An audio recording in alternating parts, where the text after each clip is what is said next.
Your cat is on your chest, and it's purring. That deep, warm, steady rumble rolling up through its body into yours, and you can feel it in your own ribs.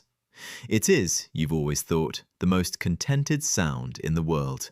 The pure, unmistakable sound of a happy cat. You know exactly what it means. Except for the time you took your cat to the vet, terrified, miserable, pressed flat against the table, and it was purring. Except for the cat you've heard about, or maybe seen, injured, hurting, clearly not happy at all, and purring. Except for the fact that cats purr while giving birth, while sick, while frightened, and, the strangest and most haunting of all, even while dying. So here is the question tonight. Why do cats purr even at the end, even in pain, even when everything tells you they could not possibly be happy? Because that sound you were so sure meant contentment turns out to be something far stranger, far deeper, and in the end, far more moving than simple happiness. And by the time we're done, the rumble you feel against your chest every night is going to mean something you didn't know it meant. And the purr at the very end of a cat's life is going to tell you exactly what to do if you're ever there to hear it. By the end of this, I'm going to tell you about the hidden cry that cats secretly embed inside their purr to manipulate you into feeding them, a sound engineered to be almost impossible for a human to ignore, and about the research suggesting that a cat's purr might literally help heal broken bones, a built-in physical therapy humming away at a specific frequency. But the hardest and most tender thing we're building toward is why a cat purrs even as it's dying, and what it's truly asking for when it does. Stay with me, because this gentle sound has a depth to it you've never been told. Let's start with the basics, with how a cat even makes that sound, because it's genuinely unusual. Most animal sounds, including most of your own, happen only on the exhale. You breathe out to speak, to shout, to sing, but a purr is different. A purr is produced by rapid rhythmic contraction of the muscles in the cat's voice box, opening and closing the gap the air flows through many times a second, vibrating the air both as the cat breathes in and as it breathes out. That's why a purr is continuous, unbroken, a steady rumble that just rolls on and on without pause. Unlike almost any other sound an animal makes, it's driven by a kind of rhythm generator in the brain, ticking away, keeping the vibration steady. Scientists are honestly still refining exactly how all the pieces work together, but the key thing to hold is this. A purr is not really a noise, it's a vibration, a low, steady, physical vibration that travels through the cat's whole body and into yours when it lies against you. Remember that, because the fact that it's a vibration is going to matter enormously. Now the surprise, the thing that breaks the whole story you thought you knew. The purr is not just happiness. Yes, cats purr when they're content, curled up, safe and warm, but cats also purr when they're injured, when they're in pain, when they're frightened, at the vet, rigid with fear, while giving birth, while seriously ill. And, yes, sometimes while dying. The simple equation everyone carries around, purr equals happy, is just wrong. Or at least, it's only a small slice of the truth, because a suffering cat purrs too. So the real question isn't why do cats purr when they're happy? The real question is, what is this sound actually for, if a cat in agony makes the very same sound as a cat in bliss? And the first answer takes us all the way back to the very beginning of a cat's life, to the dark. Kittens are born blind and deaf. They can't see their mother, they can't hear her, not at first, but they can feel. And within just days of being born, kittens purr, and their mother purrs, and they feel each other's purrs as vibrations passing between their bodies. In that dark, sightless, soundless first chapter of life, the purr is how a mother and her kittens find each other, stay connected, communicate.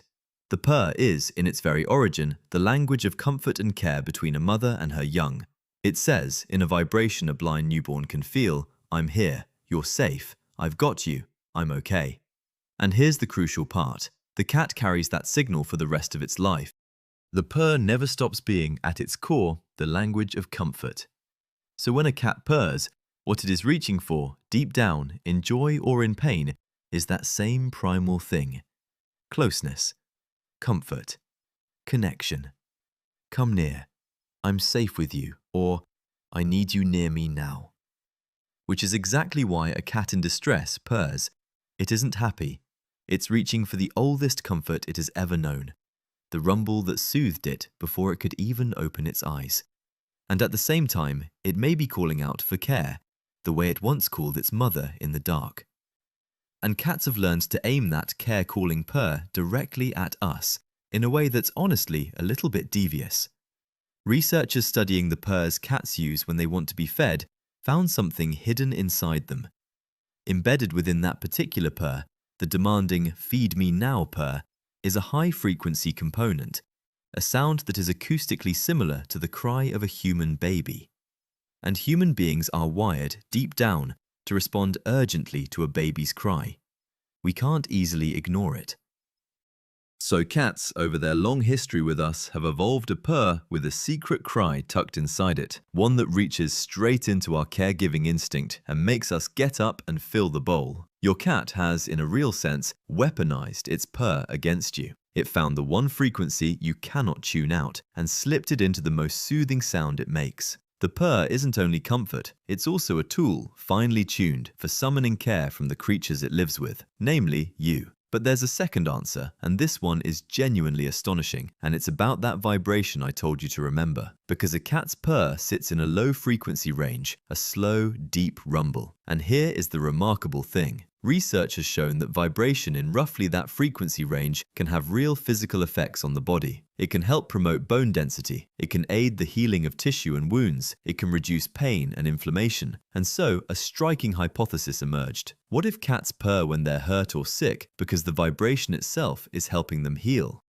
What if the purr is a kind of built-in, self-administered physical therapy? A healing frequency the cat can run at almost no energy cost while it rests. Think about how much a cat rests, how many hours it spends curled and still. The idea is that a cat lying quietly and purring might be gently maintaining its own bones and tissues, keeping its body in repair, healing itself with a vibration it generates from the inside. Now I have to be honest with you, the way this series always tries to be. This healing frequency idea is a real, research-backed hypothesis, and the effects of those vibrations on the body are genuinely studied. But it is not fully proven that this is what purring is for. It's a compelling, well-supported possibility, not a settled fact.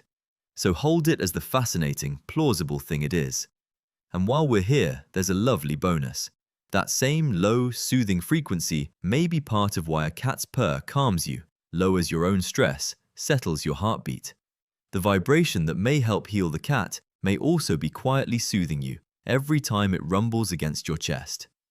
So what's the honest, full answer to what a purr is for? It's this. We don't have one single clean answer, and that's okay, because the truth is richer than any single answer would be. The purr is probably several things at once.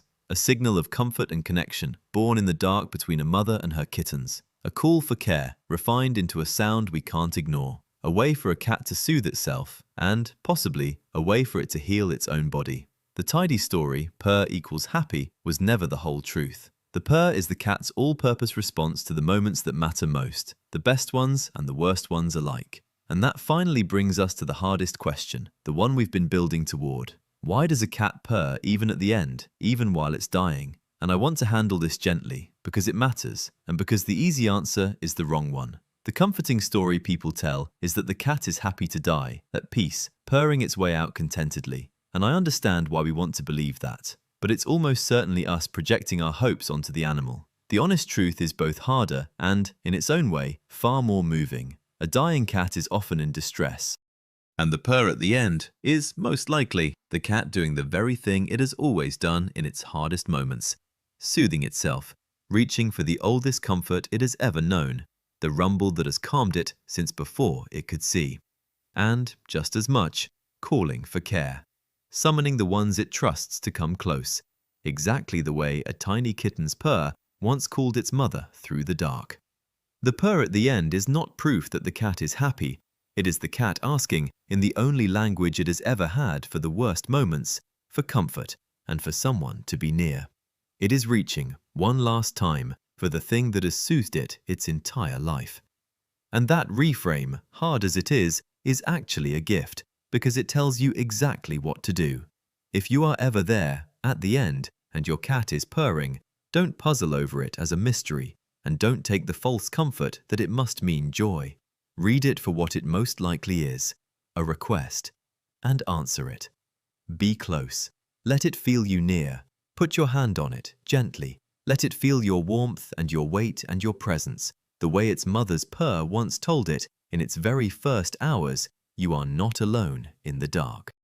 Because that is what the purr has always been asking for, from the first day of a cat's life to the very last. Someone near. And to be the someone near at the end, when it's asking, is the final and the greatest gift you will ever give it. And isn't that true of us too? The things we reach for in our worst moments are so often the very same things that comfort us in our best. Closeness, a familiar presence, the hand of someone we love. The cat purring at the end is doing exactly what any one of us would do, what every one of us hopes to be able to do, reaching in the hardest hour for comfort and for the ones it trusts most. We are not so different, you and the cat, in what we need when it matters more than anything. But let me bring you back to the ordinary, warm, everyday version of all this, because it's where most of your life with a cat actually happens. Every ordinary evening, long before any ending, when your cat climbs onto your chest and that deep rumble starts, and you feel it roll through your own body, understand now what you're being given. That vibration is the oldest comfort your cat knows. It is, quite literally, the very first sensation it's ever felt in its life, its mother's purr, in the dark, before it could see or hear anything at all. And it is choosing to share that, the deepest language of safety and trust it possesses, with you. It has let you into the ancient inner circle of its comfort. When your cat purrs against you, it is telling you, in the first language it ever spoke, the language it learned before sight, before sound, before everything, that with you, it is safe. Isn't it strange, and isn't it tender, how the gentlest sound a cat makes turns out to be its deepest one, carrying comfort and need and trust, and maybe even healing, all rolled into one quiet rumble against your chest. It's the same machinery we followed all season into every quiet room, the solitary hunter that breaks its own ancient rules to let one person in, the creature that chooses you, that misses you, that brings the wild home to your door. And here, at its softest, the oldest comfort it owns, the vibration that connected it to its mother in the dark, offered now to you, in joy, and, one day, perhaps, at the very end. We pulled one more thread tonight, the gentlest one of all. So why do cats purr, even in pain, even at the end? Because the purr was never just happiness. It was always the language of comfort and of need, the call for closeness, the reaching for the thing that soothes. And whether your cat is blissfully content on your lap, or frightened, or hurting, or facing the very last of its days, what it is doing when it purrs is at heart the same beautiful, vulnerable thing. It is saying, come close, be near me, with you I am safe. And the only answer it has ever needed from you is to be there and to stay. I learned this sound before I could see your face, before I could hear your voice. In the dark, at the very start, my mother made it, and I felt it more than heard it, and it meant I was not alone. I have carried it ever since. I make it when I'm happy, curled against you in the warm, and I'll make it too when I'm afraid, and when I hurt, and maybe, someday, at the very end, because it's the only thing I have ever known to do when I need comfort most. So if you ever hear me purring and you're not sure why, here is all you need to know. I'm asking you to come close. That's all it ever was. From the first day to the last, the same small request, rumbling up out of me toward you. Be near me. Stay. With you, I'm safe.